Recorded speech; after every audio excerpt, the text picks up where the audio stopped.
ओम शांति। क्या किया मृदुल जी?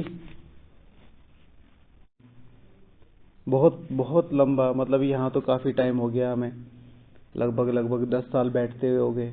हर कोई यही बोलता है कि या तो योग में थे या सेवा में थे। हमेशा इस चीज को बहाना बनाया जाता है, लेकिन योग के लिए अगर आपकी भावना सच्ची है ना, तो बहुत जल्दी समय मिलने लगता है आपको। एकदम से नहीं मिलता, बहुत जल्दी मिलने लगता है। और चीजों को देखिए, आसपास क्या क्या हो रहा है, किन किन चीजों में टाइम दे रहे हैं, बहुत ज्यादा जरूरी है ना। अच्छा, चलो फिर से कोशिश करो। इस समय के हिसाब से आज एक भाई जी से भी बात कर रहे थे।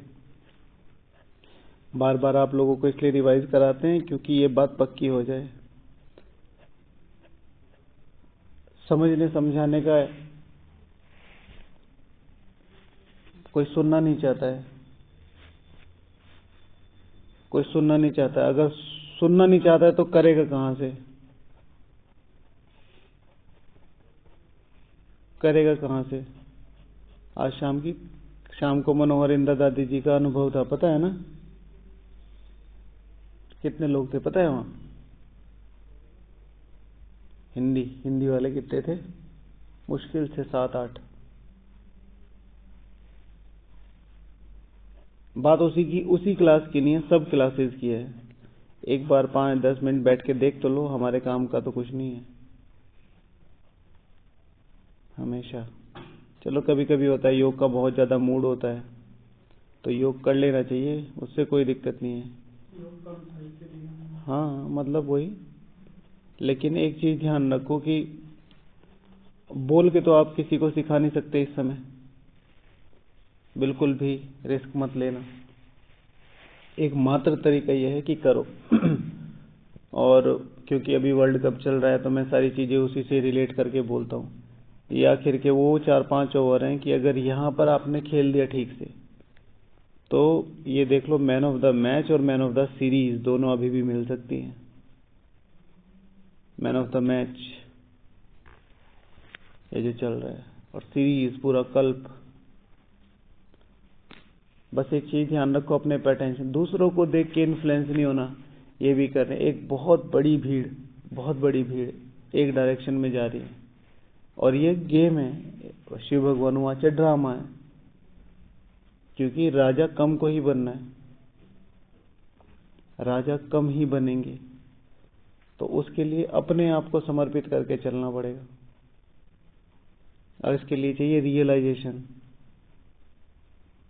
आज बाबा ने क्या कहा रियलाइजेशन के लिए? रियलाइजेशन के लिए बाबा ने क्या कहा? मेरे श्रीमत पे चल के पावल बनेगा तो सांस ले जाऊंगा। नहीं, 21 जन्मों की बात कह रहे थे बाबा कुछ, कि पूरा सदा ही तुम्हें ये सुख मिलेगा, ऐसा कुछ। तो ये मौका अब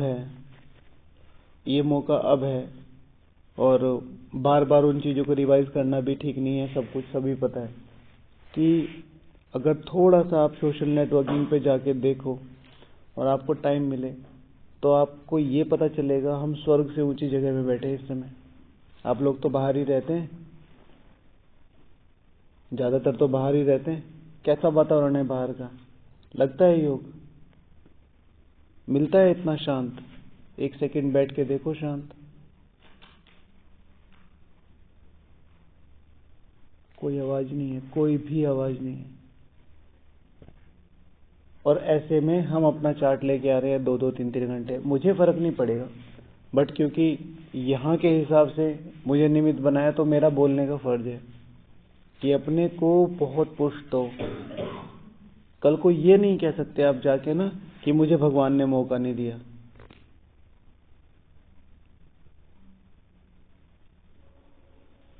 कल किसी सेवा की वजह से हमें शांतिवन जाना हुआ, देखा वहां पे, आप लोग भी तो गए थे।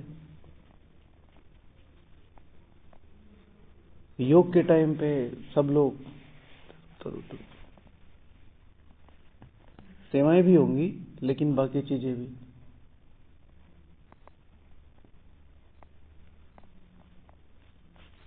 तो अपने में इस चीज को भर लो,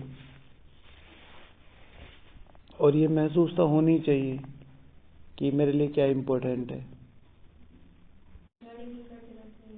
कभी भी सौगात वगैरह लेने जाते हैं तो उसका ध्यान रखो कि यहाँ से नीचे जाने में 1 घंटा, वहाँ 1 घंटा, आने में 1 घंटा, 3 घंटे ऊपर नीचे होते हैं।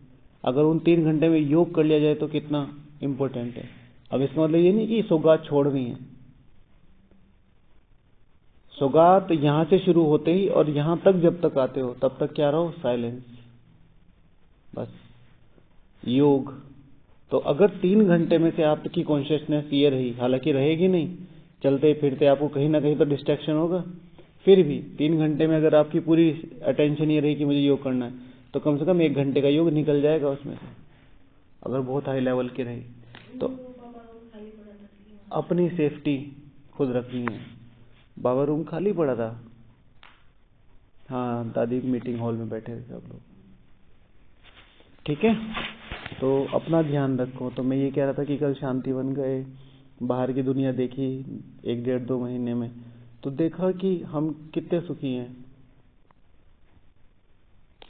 ज्ञान सरोवर में बहुत ऊंची, बहुत ऊंची, और यहाँ पर हम छोटी मोटी चीजों में, इधर उधर की बातों में, बातें भी, मतलब चलो कोई रॉयल तो हो, बातें नीचे गिराने वाली बातों में अटकना और ये सब, तो फिर उसमें ना, ग्रुप नहीं होना चाहिए आपका, ग्रुप नहीं होना चाहिए। सिर्फ एक ही चीज, सबसे जो शेयरिंग हो रही है वो, जैसे हमने किसी से पूछा था, जयंती दीदी, आप लोगों को बताया था ना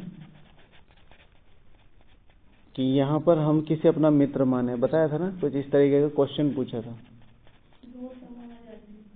व्हाट इज स्पिरिचुअल फ्रेंडशिप। तो दीदी जयंती जी कहती हैं, अगर मेरी सामने वाले ब्राह्मण से मिलके उन्नति नहीं हुई या उसकी उन्नति नहीं हुई तो हम स्पिरिचुअल फ्रेंड नहीं है। दृष्टि से, वाइब्रेशन से, बातों से। आप क्या करने आए थे यहाँ पर, जब आप आए थे अपना लक्ष्य लेके आए थे, क्या करने आए थे? मेरी लाइफ में इतना मेस चल रहा है तो मुझे कितना योग करना चाहिए, और मैं यहाँ आके क्या क्या इन्फॉर्मेशन इकट्ठी कर रहा हूँ। अगर कोई मेरे ऊपर डाल भी रहा है तो माया तो आएगी ना, आपको अपना बचाव करना है। और यही शिव भगवान आचार्य की मुरली में जो बाबा ने बोला कि संगम युग के पुरुषार्थ के प्रारब्ध 21 जन्म चलती है। अब इसका रिवर्स करके देखो, इसका रिवर्स करके देखो, संगम युग के पुरुषार्थ की प्रारब्ध 21 जन्म चलती है। तो संगम युग पे अगर पुरुषार्थ नहीं किया वो भी तो 21 जन्म चलेगा, वो भी तो 21 जन्म नहीं मिलेंगे ना आपको। फिर यह बात स्मृति में रख, श्रेष्ठ कर्म करने। अभी इसको स्मृति में रखो कि वो 21 जन्म कहाँ गायब हो जाएंगे, फिर उसके बाद भी तो नीचे ही आएंगी, कला तो कम रहेंगी। तो ज्ञान दान से अपनी प्रारब्ध बनानी है। तो टॉपिक था ज्ञान दान करना अर्थात क्या। बोलो क्या लिखा है, क्योंकि कई बार रूम में होता ना, सब लोग होते हैं, बातें शुरू हो गई, कब टाइम निकल गया हमें पता नहीं चला, और हमें लगता है कि ये part of the Madhuban life है। नहीं नहीं, एक दिन भी नहीं, कुछ भी होता रहे। बहुत लोग बहुत उद्देश्य से आए हुए हैं यहाँ, किसी की छुट्टी पड़ी हुई है, किसी को सेवा करनी है, किसी को भाग्य कमाना है, किसी को जस्ट टाइम पास करना है। मुझे क्या करना है, वो मेरा उद्देश्य है, और इस चीज को पकड़ के चलेंगे तो पार हो सकते हैं। तो टॉपिक था कि ज्ञान दान करना अर्थात क्या। हाँ, ओके। तो इसमें जो आपने लिखा है, दूसरे की कल्याण की भावना के साथ, मैंने इसमें एक पॉइंट लिखा है जो भैया के साथ थोड़ा ऐड होता है कि ज्ञान को भावना से देना है, ज्ञान को इंफॉर्मेशन से नहीं देना है। और जब आप भावना से देंगे तो वो उन्हीं आत्माओं को टच होगा जिनके लिए वो है।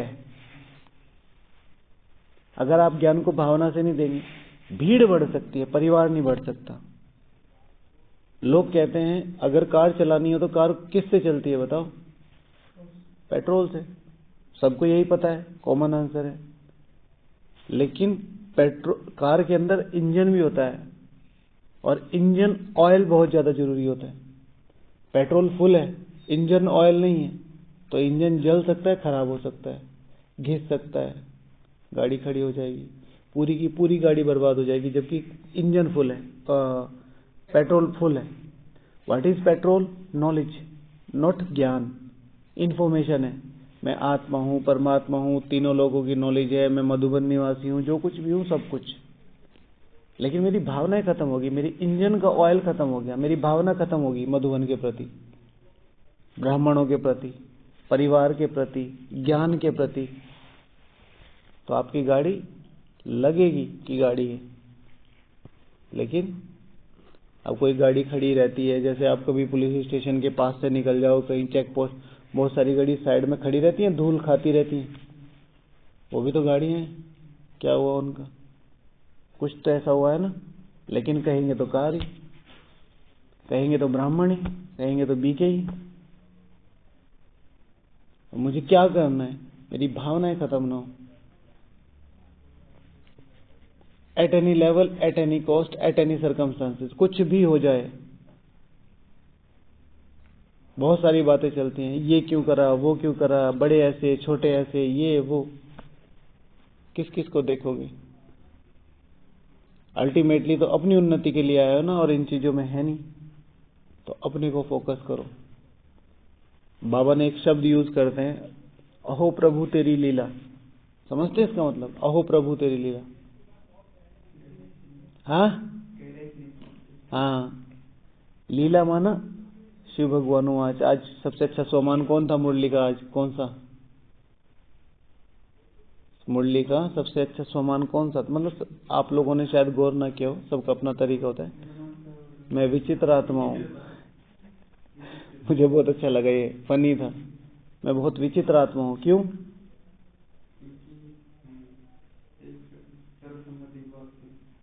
मेरे सारे डेज एक डे पे है।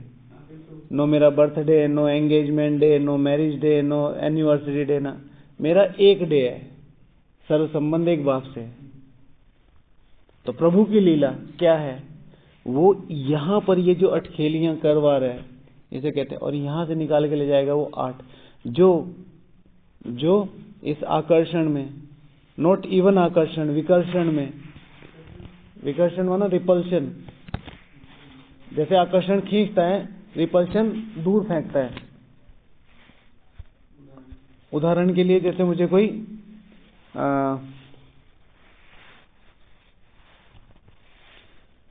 उदाहरण के लिए आकर्षण, कोई बहुत अच्छी क्लास कराता है, आकर्षण हो गया, वो भी गिराएगा, आधार बना लिया।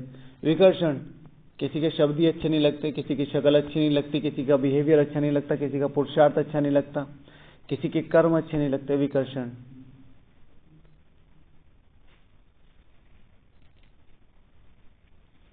तो भावना बहुत होनी चाहिए। ये मधुबन में, यज्ञ में बहुत कुछ हो रहा है, लेकिन हर एक आत्मा क्या कर रही है? अपना भाग्य लिख रही है। आज अगर तुम दूसरों के बारे में बात कर रहे हो तो 100% पूरे कल दूसरों के बारे में ही बात करते रहोगे। आज तुम अगर दूसरों को देख रहे हो तो 100% दूसरों को ही देखते रहोगे। तो इसलिए बाबा ने कहा है, सिर्फ गुण उठाओ, बहुत ज्यादा जरूरी है। कल नीचे गए तो किसी ने दिखाया मैं किससे रिलेटेड बोल रहा हूँ, वो दीदी जी ने कप पे अपना नाम लिखवाया है। भाई जब उनका जन्मदिन है तो वो अपना नाम लिखवाएंगे ना, क्या नेगेटिव देखना है उसमें? एक तो सौगात मिल रही है, ऊपर से उसमें नेम नुक्स। फिर पहले 75 साल पूरे तो कर लो यार, यज्ञ में करके तो दिखाओ। पहले पूरे 75 साल करके दिखाओ, फिर बताना। अब हम सबको अपनी अपनी औकात तो पता ही है। 3-3, 4-4 साल में माया ने नाको चने चबवा तो दिए होंगे सबको। ऐसा तो कोई भी नहीं है जिसने विघ्न और परिस्थितियां देखी ना हो, अपने अपने लेवल पे। जब हमारा 5-5, 10-10 साल में ये हाल है, तो वो तो 75 साल, और वो एडमिनिस्ट्रेशन लेवल पे वो आत्मा एडमिनिस्ट्रेशन को प्रॉपर्ली चलाती आ रही है। उनके पास बातें नहीं आती होगी तो सेलिब्रेशन तो बनता है। हाँ, फिर बाबा के कुछ अलग नियम है, लेकिन अगर उस एस्पेक्ट में उनको समझ में नहीं आ रहा तो बात अलग है। इसमें हम ये नहीं कह सकते कि वो आत्मा गलत है। देखो तो उसका त्याग, उसका तपस्या, इतने बड़े एडमिनिस्ट्रेशन को संभालना, और वो भी प्रॉपरली। एक प्रोग्राम सेट हो जाते हैं 8-8 महीने पहले, 6-6 महीने पहले, और उनको ऐसे ही निभाना बहुत बड़ी बात है भाई, बहुत बड़ी बात है। तो इसलिए किसी के बारे में कोई भी बात नहीं, ये क्यों हो रहा है, ये क्यों हो रहा है। आपको जहां इन्वॉल्व होने की जरूरत है वहां इन्वॉल्व हो, नहीं तो साइड में जाओ बस। और इसे ही कहते हैं यज्ञ के प्रति जिम्मेवारी।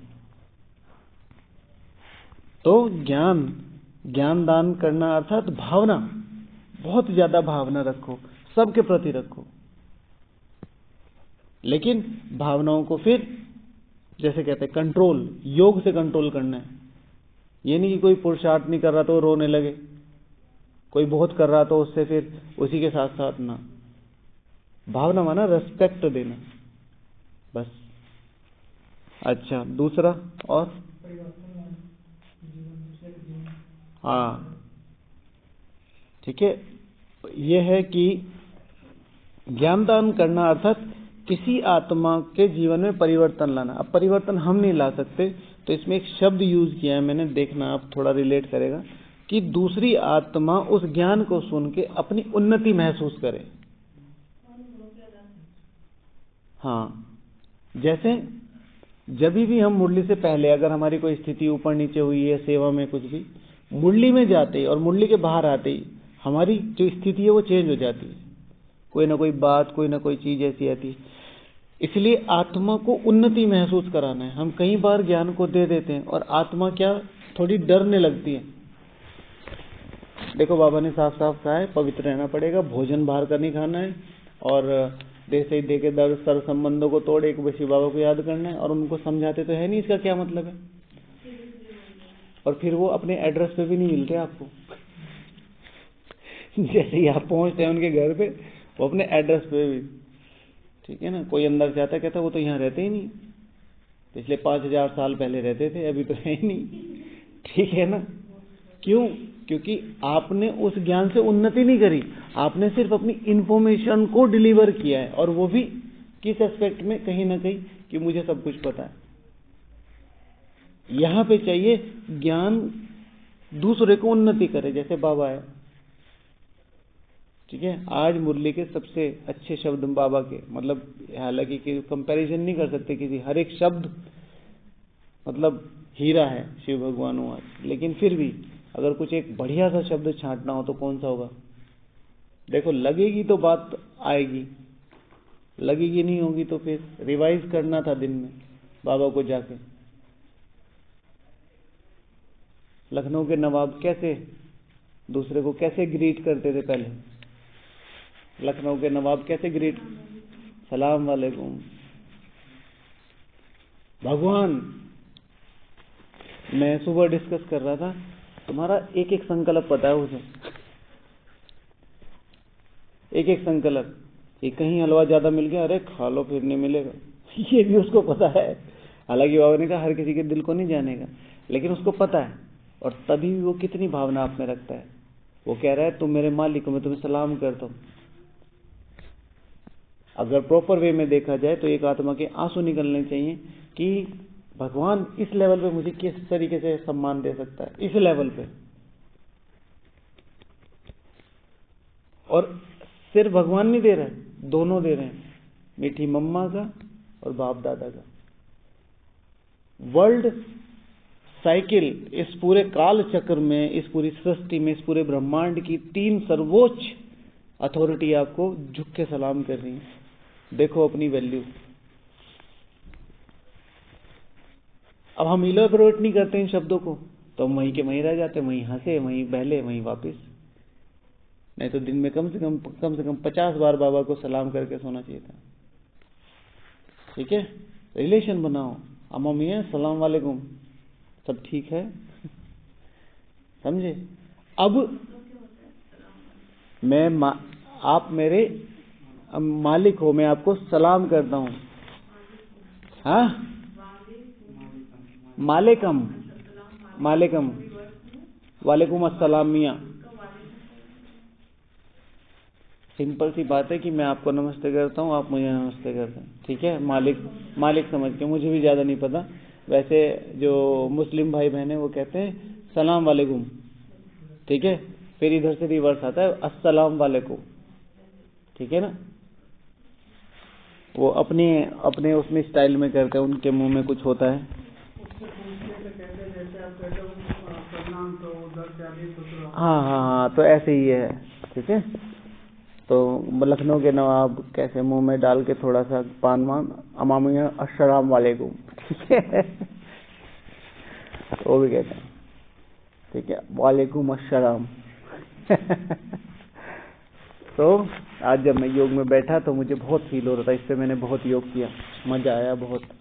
एक एक शब्द को पकड़ो।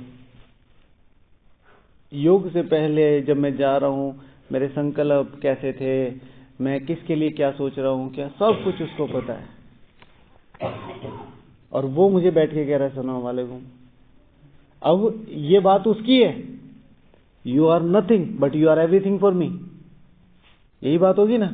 अब उल्टा करो, ही इज एवरीथिंग, भगवान सब कुछ है। आज के वरदान में ना, मैं तुम्हारा सब कुछ हूं, वो सब कुछ है, हम उसे कितनी वैल्यू दे रहे हैं। चलो बाबा को याद करो। तो किसी आत्मा में उमंग उत्साह भरना, उन्नति भरना, उस आत्मा को उन्नति महसूस हो, ठीक है। आज बाबा को चार्ट देने के बाद जरूर ग्रीट करके सोना, ठीक है, कि मैं अपनी संपूर्ण भावना से हाथ जोड़कर, पैर छूकर, सर झुकाकर आपको वालेकुम अस्सलाम करता हूं। बाबा आपको एक बात कहनी थी, थैंक यू, आप मुझे इतनी वैल्यू देते हो, थैंक यू। और देख लेना अपना सब कुछ देखना, क्या है आपकी पढ़ाई का लेवल, क्या है आपकी शक्ल का लेवल, क्या है आपकी सेवा का लेवल, क्या है आपके ज्ञान का लेवल। उन सारी चीजों को दरकिनार करते हुए वो सिर्फ आपका दिल देख रहा है, ठीक है, जिसकी मैं बात कर रहा हूँ। इंजन ऑयल, वो आपका, इसका इंजन बहुत बढ़िया है, ये किसी भी गाड़ी में लगेगा, चाहे पुरानी से पुरानी गाड़ी में लग जाए, ठीक है, वो रेस जीत सकती है, ठीक है। ओके, तो किसी भी आत्मा को उन्नति महसूस कराना, ज्ञान दान देना, अर्थात फिर है ज्ञान दान करना, अर्थात सुख देना। अगर मुझे दुआएं इज डिफरेंट थिंग, सुख देना इज डिफरेंट थिंग। तो इसमें मैंने लिखा है कि अपने कर्मों से ज्ञान दान देना, कई बार डिफरेंस हो जाता है। और एक चीज हमेशा ध्यान रखें, किसी भी आत्मा के साथ कोई एक व्यक्ति है तो बात अलग है, हर कुछ ऐसा ग्रुप होता है हमारा जिसके साथ हम कैजुअल हो जाते हैं, और वहां से चीजें बाहर निकल के ये कहते हैं ये तो ज्ञानी है, ये योगी है, ये ऐसे कैसे करते हैं। कई बार कैजुअल हो जाते हैं ना, जैसे यहाँ कोई फंक्शन हुआ हमारे यहाँ दिवाली पे, होली पे, तो हम 2-3 भाई हैं, तो मैं तो चीज़ों को मतलब खूब एंजॉय करता हूँ, तो हम डांस वांस कर रहे थे। तो वो जो दूसरी कैटेगरी थी पुरुषार्थ की, उन्होंने कहा कि भाई पुरुषार्थी तो ऐसे डांस नहीं करते। तो किसी का भी संकल्प चला, तो ऐसा नहीं है कि डांस नहीं करना है, उसकी अलौकिकता बना के रखनी है ताकि दूसरों को भी वो चीज़ ना करे। तो आत्मा को उन्नति महसूस कराना, वो बाबा ने बोला। फिर आत्मा को उमंग उत्साह देना, आत्मा में बल भरना, हमारा ज्ञान आत्मा में बल भरे। अच्छा, ये पॉइंट दूसरा था, ये था अपने कर्मों से सिखाना, मेरे कर्म डिलीवर हों लोगों को, कि भाई अगर पुरुषार्थ देखना हो ना, तो बाकी सब तो बातें कर ही रहे हैं, आप उस व्यक्ति को जाके देखो। और इसके लिए थोड़ा सा टाइम लगेगा, एकदम से नहीं होगा, इसके लिए थोड़ा सा टाइम लगेगा। थोड़े से टाइम का मतलब है लोग एकदम से आपको कंसीडर नहीं करेंगे, क्योंकि चारों तरफ वायुमंडल कैसा है, जो कुछ नहीं कर पाता है वो क्या करेगा, उपहास उड़ाएगा, डिफेम करेगा और आपकी चर्चाएं करेगा। एग्जाम्पल ले लो, सारा दिन आप में से किसको चर्चा का टाइम मिलता है कि कौन क्या कर रहा है, जो अपने प्रॉपर शेड्यूल में है, अपने लिए कम पड़ जाता है। और जिन पे टाइम है वो दूसरों के बारे में चर्चा कर रहे हैं, दूसरों के बारे में फाइंड आउट कर रहे हैं, दूसरों के बारे में, आसपास के वातावरण के बारे में क्या क्या चल रहा है। क्यों? प्रजा को क्या करना है? सिर्फ मजदूरी करनी है, शाम की रोटी कैसे मिले, उन्हें कल की फिक्र नहीं है। तो बाबा ने आज कहा, दूसरे पेज की पहली लाइन है, ठीक है, वो लोग कितनी मेहनत करते हैं मर्तबा पाने के लिए, फिर कमाई। राजा हमेशा शक्ति की तलाश करेगा, प्रजा कंफर्ट की तलाश करेगा। प्रजा कंफर्ट पे जाती है, प्रजा सस्ते चीप एंटरटेनमेंट्स पे जाती है। आज देखो क्रिकेट चलता है, देख लिया, 5 मिनट देख लिया, 10 मिनट देख लिया, 15 मिनट देख लिया, लेकिन तुम उसमें इंडल्ज हो गए, 2.5 घंटे 3 घंटे तुमने निकाल दिए। अगर मैं अपने से बात करता हूं तो मैं तो सीधे कहता हूं कि अमित को मैं अमित बोलता हूं कि शेम ऑन यू, शर्म आनी चाहिए तुम्हें। अमित को बोल रहा है, किसी को नहीं बोल रहा है। संगम युग के 2.5 घंटे नहीं है। तुम्हारा कर्तव्य तुम्हारे पीछे पड़ा है भाई, तुम्हारी जिम्मेवारियां तुम्हारे पीछे पड़ी हैं, तुम्हारा वर्षा तुम्हारे पीछे पड़ा हुआ है, हमें लो हमें लो। भगवान तुम्हारे पीछे पड़ा हुआ है।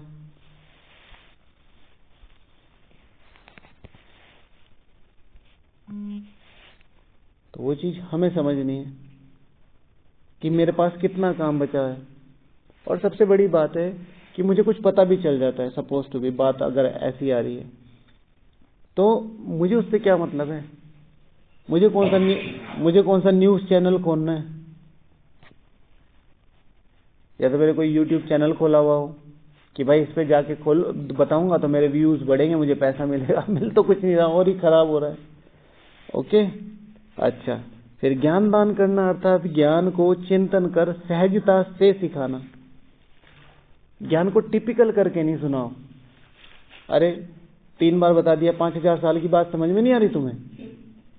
पुनर्जन्म की बात समझ में नहीं आ रही? कितना सिंपल है। आम का पेड़, आम का बीज आम देगा तो मनुष्य आत्मा का बीज मनुष्य आत्मा देगा। अरे भाई कोई और एग्जाम्पल सेट कर लो, कोई और इस सिंपल वे ले लो, कुछ ले लो।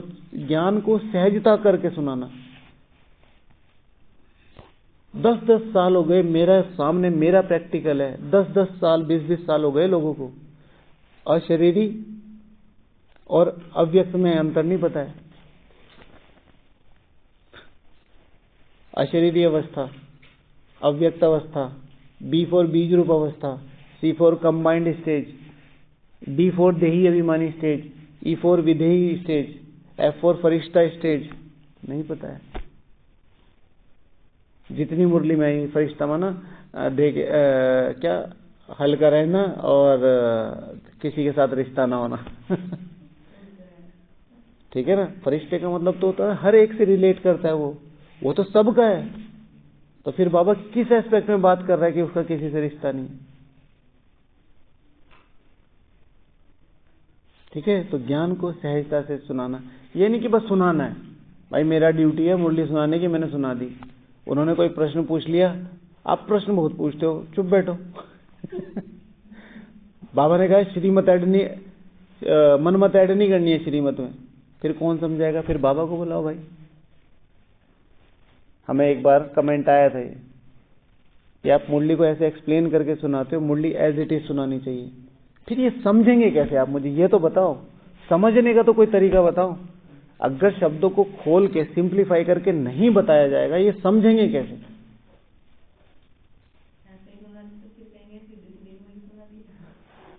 ठीक है। तो ज्ञान दान करना अर्थात ज्ञान का चिंतन कर सहजता से सामने वाले को देखो कि भाई है, बहन है, हाउसवाइफ है, वर्किंग है, कुमार है, कुमारी है, उसके बैकग्राउंड क्या है। ठीक है। अच्छा, ज्ञान दान करना अर्थात आत्मा को भगवान के साथ संबंध निभाना सिखाना, बनाना नहीं सिखाना। हमने सबके संबंध बना दिए। हो जाता ना आजकल, मम्मी पापा ने रिश्ता कर दिया, या बहन भाई ने अपने आप ही रिश्ता बना लिया, मतलब बहन भाई माना लड़का लड़की ने, अब रिश्ता बना तो लिया, निभाना नहीं आता। तो कहने को क्या है, युगल है। और बात कब से नहीं गई, हम 2 महीने से बात नहीं कर रहे, हमारे ऐसे ही चलता है। कहते हैं ना भाई, मेरे तो पापा ने करवा दी थी, उन्होंने कहा था कि मैंने देख ली, मैंने भी पापा की मर्जी से कर ली, अब हमारी बनती नहीं। हालांकि नॉर्मल कम ही होता है, अरेंज मैरिज में ऐसा नहीं होता। अरेंज मैरिज में अंडरस्टैंडिंग ज्यादा होती है, बाकी चलो ये तो अलग मैटर हो गया। तो भगवान के संबंध निभाना सिखाना, हम बनाना सिखा रहे हैं। भाई कोर्स कर लिया, ब्राह्मण, बाबा मिलन कर लिया, ब्राह्मण, मधुबन होके आ गए, ब्राह्मण, हाँ कभी सेवा की है, नोट ब्राह्मण। ठीक है, ये हमारे क्राइटेरियाज हैं, ये हमारे क्राइटेरियाज हैं। अनुभव हुआ आज तक, तुम पिछले 5000 साल से तुमने एक मुरली मिस नहीं करी। मुरली का मतलब पता है क्या होता है?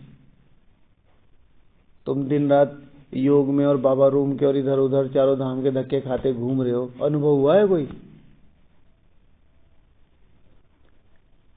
या 10 साल से, मतलब 10 साल तो नहीं हुए होंगे, शायद ज्यादा ही हो गए होंगे, वो भाई तो हमसे बहुत पुराना है। मैंने एक दिन पूछा उससे, तो मैं कोरोना के पहले तक 2019 तक रोज ही लगभग शाम को पांडव भवन जाता था, रोज, डेली। मैंने एक दिन पूछा एक भाई से, मैंने हम चक्कर क्यों लगाते हैं इसका? देखिए भाई सब लगाते, मैं भी लगाते था। सोचने की बात है ना, छोटी सी बात है, क्यों लगाते हैं किसको पता है? पता होना चाहिए। अब ये तो नहीं है कि हम कोई नियम बना रहे कि हाँ भाई भक्ति मार्ग, कोई तो नियम होगा, क्या नियम? तो आत्मा को भगवान के साथ संबंध निभाना सिखाना। क्या नियम है चक्कर लगाने? हमें क्या पता, ढूंढो। आप लगा रहे थे, हम भी आपके पीछे लगा रहे थे। हर चीज यहाँ नहीं बताऊंगा, पहले मेहनत करो फिर बताऊंगा।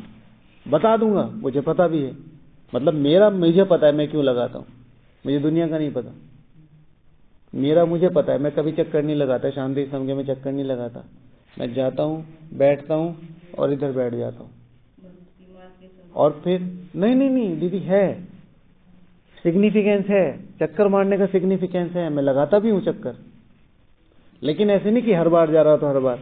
जैसे अगर मान लिया अभी का कॉन्सेप्ट क्या है, जो लोग सुन रहे हैं अभी ऑडियोज, बाद में भी सुनेंगे, आप लोग भी सुन रहे हैं, आप खुद सोचो, मैं आपको एक आपकी ही साइकोलॉजी बता देता हूँ। जिस दिन चक्कर नहीं लगता ना, आपको ऐसा लगता है कि कुछ गलत तो नहीं कर दिया। होता है कि नहीं होता है? मैं तो नहीं लगाता, मैं एक बार कभी लगाया कभी नहीं लगाया। हाँ वो तो ठीक, हाँ तो चक्कर मतलब वो समझना चाहिए क्यों।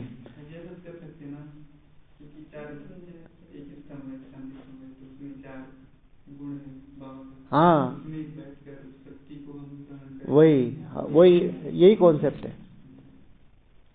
ठीक है, सबसे सामने क्या है? शांति। ठीक है ना, पहले अपने जीवन में शांत, साइलेंस 3 प्रकार के होते हैं। स्थूल साइलेंस, ठीक है, मन का साइलेंस और मुख का साइलेंस। ठीक है ना, एक शरीर का साइलेंस, शरीर माना सॉलिट्यूड, एकांत में चले जाना, जंगल में चले जाना। फिर है मुख का साइलेंस, मुंह जंगल में है लेकिन बातें करते जा रहे हैं, जंगल में है लेकिन मुख बंद है, साइलेंस। तीसरा है अंतर्मुखता, जंगल में है, मुख साइलेंस है, अंदर हलचल मची हुई है लेकिन अंदर भी हो। तो जब तुम्हारे मन में शांति आएगी, आत्मा में शांति आएगी, तब तुम्हारी ज्ञान समझ में आएगा, टावर ऑफ नॉलेज। और जैसे ही नॉलेज आती है तो शिव भगवान हुआ, नॉलेज इज माइट, तो टावर ऑफ माइट, शक्ति स्तंभ। और जैसे ही शांति, ज्ञान, मतलब ज्ञान अंतर्मुखता से अपने अंदर जाता है, वो शक्ति बनता है, और शक्ति से ही पवित्रता आ सकती है।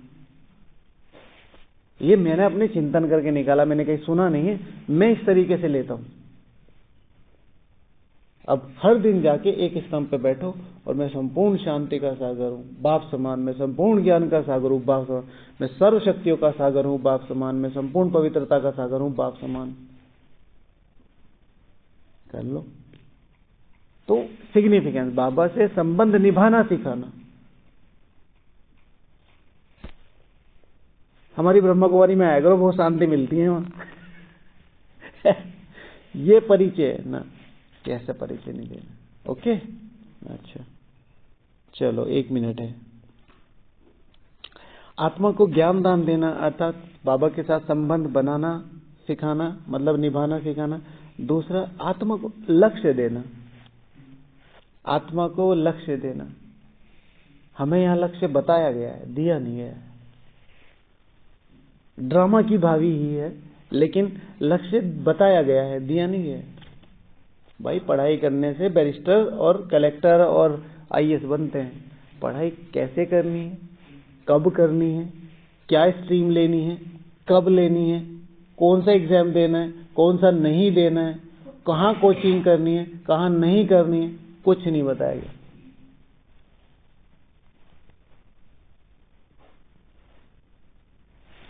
समझ रहे?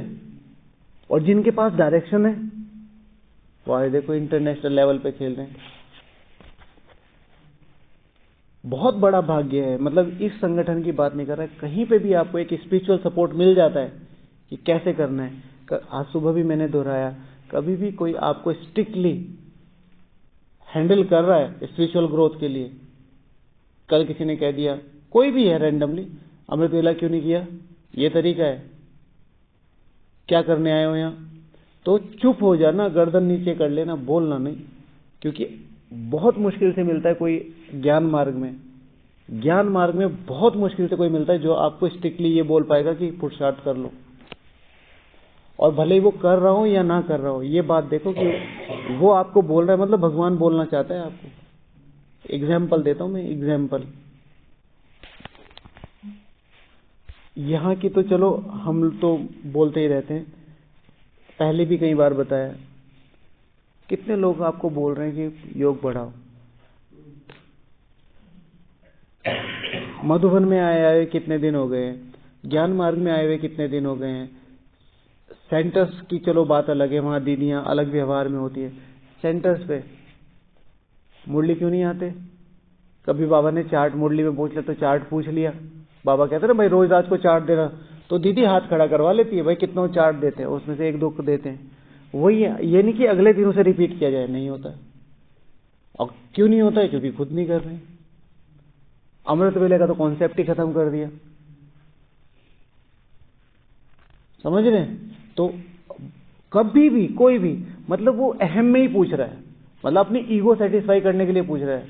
हाँ बताओ मुरली में के आज पॉइंट बताओ, तो बिल्कुल भी उससे टकराना नहीं। आप बताना, ऐसे मत करना, सॉरी भाई जी आप प्लीज 1 बता दो, 2 बता दो, या मुरली खोल के शेयर कर लो। कभी भी कोई आपको आशीर्वाद दे रहा है, ये आशीर्वाद है कि कोई आपके लिए सोच पा रहा है कि तुम उन्नति करो, टकराना नहीं, तो आशीर्वाद बंद हो जाएगी। मुश्किल से कोई मिलता है केयर करने वाला, बहुत मुश्किल से, तो उसकी रेस्पेक्ट करनी चाहिए। कई लोग आते हैं ना, देखो वो किस एस्पेक्ट में कह रहे हैं, बस कुछ भी ना हो ना, कुछ भी ना हो तुम्हारे पास, हाँ क्या करते हो वहाँ बताना जरा, कुछ नहीं भाई जी वहाँ तो थोड़ा ऐसे मुरली पढ़ते हैं आ जाते हैं। उसकी वो जो चाहता है पता तो चल जाता है ना वो क्या चाहता है, वो सेटिस्फाई कर दो, बस पीछे हट जाओ। मुझे बहुत पहले शायद 2-3 साल हो गए एक वीडियो आई थी। जब भी मैं कोई वीडियो देखता हूँ तो मैं उसमें से ना अपने मतलब, सब लोग अपने मतलब की चीज लेते हैं, तो वो चाणक्य भाई था एक, उसकी छोटी छोटी वीडियोस आती है उसमें भेज, नहीं चाणक्य नहीं, कोई था पुराना सीरियल, तो उसने कहा था कि एक समझदार योद्धा कौन होता है, तो वो लाइन मुझे अभी तक याद है। एक समझदार वो योद्धा वो नहीं होता कि जो हमेशा जंग जीतना जानता है, एक समझदार योद्धा वो होता है जो हमेशा ये जानता है कि कब वार करना है कब नहीं करना है। जंग अपने आप जीती जाती है। कई बार हम बहुत एफर्ट लगा देते हैं, जंग जीती नहीं जाती, या एफर्ट से जीती जाती है। और कई बार सिर्फ चुप बैठे रहें तो वो बैठे बैठे ही हम जीत सकते हैं। ठीक है, तो अभी टाइम हो रहा है, और भी थे कुछ। हाँ जी, मैं तो कुछ नहीं कहना चाह रहा जी, सिर्फ इतना ही कि साइलेंस, जैसे कोई परिस्थिति आई आप में और आपको पता है कि ये क्यों हो रहा है, सपोज टू भी आप मेरे साथ कुछ ऐसा एरोगेंट बिहेव कर रहे हो और जबकि मेरी कोई गलती नहीं, और मैं आपको ना बोले चले जा रहा हूँ कि दीदी ऐसा क्यों कर रहे हो आप मेरे साथ, मतलब मैंने आपका क्या गलत बिगाड़ा है, आप मेरे साथ ऐसे क्यों कर रहे हो, मैं तो इतना अच्छा भाई हूँ, मैंने तो आपको इतना अच्छा सब बताया, फिर आप मेरे साथ इतना एरोगेंट क्यों बिहेव कर रहे हो। और आप फिर मेरी कमियां निकाल निकाल के मुझे बता रहे हो, तुम ये तुम वो, मुझे ऐसे क्यों बोला, मुझे ऐसे क्यों बोला। एक बन गया ना पिक्चर। अब ऐसे में अगर आप सिर्फ चुप हो जाते हो, मतलब मैं चुप हो जाता हूँ कि वो अपने पॉइंट ऑफ व्यू से शायद कहीं ना कहीं इस तरीके से सोच रहे हैं, क्योंकि ऐसा कभी इनके साथ हुआ नहीं ना, कभी ऐसे किसी ने टोका नहीं, ऐसा किसी ने रोका नहीं, ऐसा किसी ने ठोका नहीं, तो जाहिर सी बात है पहली बार जो इम्पैक्ट पड़ता है वो हार्ड ही पड़ता है। तो अगर मैं अपने पॉइंट ऑफ व्यू पे साइलेंस रहूं, जैसे ब्रह्म बाबा है, तो चीजें अपने आप फ्लो में। भगवान सर्वशक्तिमान क्यों है, सबसे बड़ी जो विशेषताओं में से एक है, उसमें सबसे ज्यादा शक्तिशाली कौन है, भगवान से भी शक्तिशाली बाबा किसे बोलता है, ड्रामा को। अब ड्रामा भगवान सबसे शक्तिशाली क्यों हो जाता है जबकि ड्रामा शक्तिशाली है, बताओ जल्दी। क्योंकि भगवान हमेशा ड्रामा को फेवर करता है, क्योंकि भगवान हमेशा ड्रामा को फेवर करता है। इन्होंने अमृत वेला मिस किया, ड्रामा। इन्होंने बहुत पावरफुल किया, ड्रामा। ये तो कभी आते ही नहीं है, ड्रामा। ये तो रोज आते हैं, ड्रामा। ठीक है ना, इनकी डिक्शनरी में ही नहीं है, ड्रामा। इनकी डिक्शनरी में सिर्फ ही योगी योग है, ड्रामा। शक्तिशाली। और चांस की बात बता देता हूं आपको, चांस की। वेदांती दीदी जी की क्लास है, तो दीदी जी गई कुछ भोग वगैरह लेके या कुछ ऐसा, तो दीदी जी से पूछा, बाबा आज आप ऐसे कैसे बैठे हो, मतलब थोड़ी सी गंभीर अवस्था में बैठे हो। तो बाबा ने कहा, आज वतन में सिर्फ 13 बच्चे पहुंचे हैं, 13 अमृत वेले। समझ रहे हैं। अब ये बात तो दीदी जी ने कहा कि ज्ञान सरोवर, पांडव भवन, शांति वन में तो हजारों की भीड़ लगी हुई है। अब ये पूरे संसार की बात नहीं हो रही, बहुत बहुत जगह हो रहा होगा ना अमृत वेला, लेकिन सिर्फ 13 बच्चे। इतना चांस है, पहले तो करो, करने के बाद निभाओ, निभाओ के बाद उड़ो, उड़ो के बाद पहुंचना। चांस बहुत है, इतना खाली रहता है वतन। ओके, चलो टाइम बहुत हो गया। हाँ, ओम शांति, कल मिलेंगे।